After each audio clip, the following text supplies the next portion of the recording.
Well, I am standing here with Jan McNeilan, and Jan, we're going to do our tips of the month again.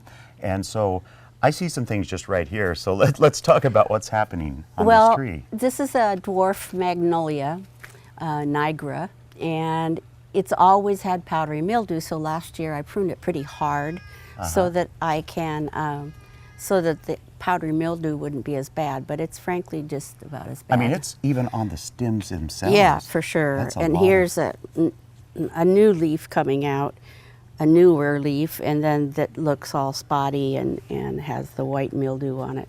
So I was just hoping that it was better air circulation and would help. So it could be worse, I guess. Right. So then what is your plan? What is, now that you've tried an experiment of pruning, do you have a specific thing that you're going to do this fall or next year to try to Well, I might thin alleviate it out a little bit more. Okay, yeah. And I think it'll bloom because of the hard pruning I gave it. I think it's going to bloom pretty well next year. Good, wonderful.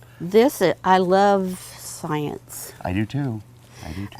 This is a Sweet William plant that was in my daughter's. The dianthus? Yeah. I thought it was something completely different because of the stem. No, the stem is, I mean, it should be more like this. Right. And then look, it's really a genetic mutation caused by a hormone change. And it affects the meristematic tissue, which is the growing, elongating cells in the plant. And when it's disturbed by a hormone imbalance or by a bacteria or a virus, it will just make it all different, which is so cool. That's fascinating because it literally just goes up at a spiral. Isn't that neat? Well, I snapped this one off and just to look inside, and out came it was hollow. Yeah, it's hollow, but it was filled with little black ants. Really? So fascinating. So let's see. Okay, you're just going to pop it right now. Okay. No, okay, that's all it is. There were literally thousands of ants that came out. So was just in that one stem. So, Jan, you have an update on something. I do. Here. I didn't think we needed to see the lemon again today, but this morning I was thinking that I might set up a GoFundMe for the lemon so that I could afford to heat the greenhouse for the winter, because there's like 30 lemons on that tree. Anyway. And you'll be buying more lemons now too, more lemon trees, right? No. Anyway, I'm not really doing that, but I just thought it's going to cost a fortune.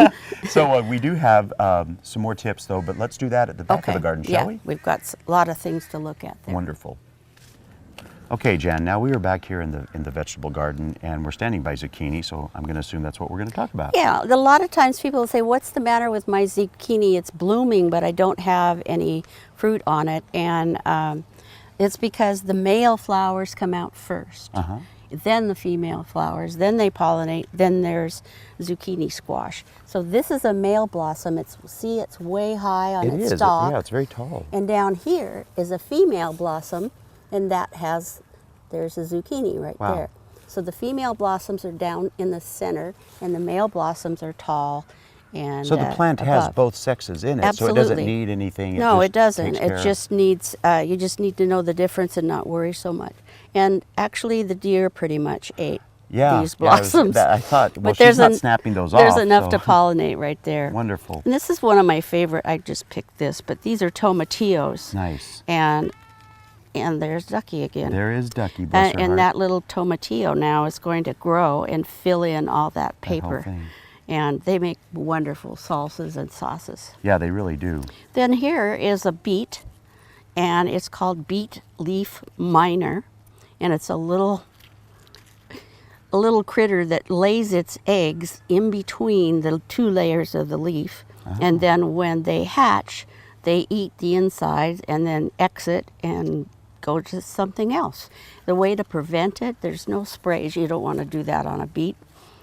So you can use row covers when they're just coming up, and then cover it up so that the insect can't get to the leaf. Because it's a flying insect at that stage. So, and then I've always heard too that really spraying doesn't do any good because it's inside already covered. The leaf. It's already protected exactly. from So it. there's no treatment, but the beets doesn't hurt the beets at all. Right. You may not want to eat beet leaf greens with miners in it, but the beets will be just fine. There's other ways to get more protein. Yeah, for sure. All right. Well, for there sure. you have it, and of course then next month we're going to come back and do another one of these tips of the month. So thank you so much, Jan. Okay, we'll see ya.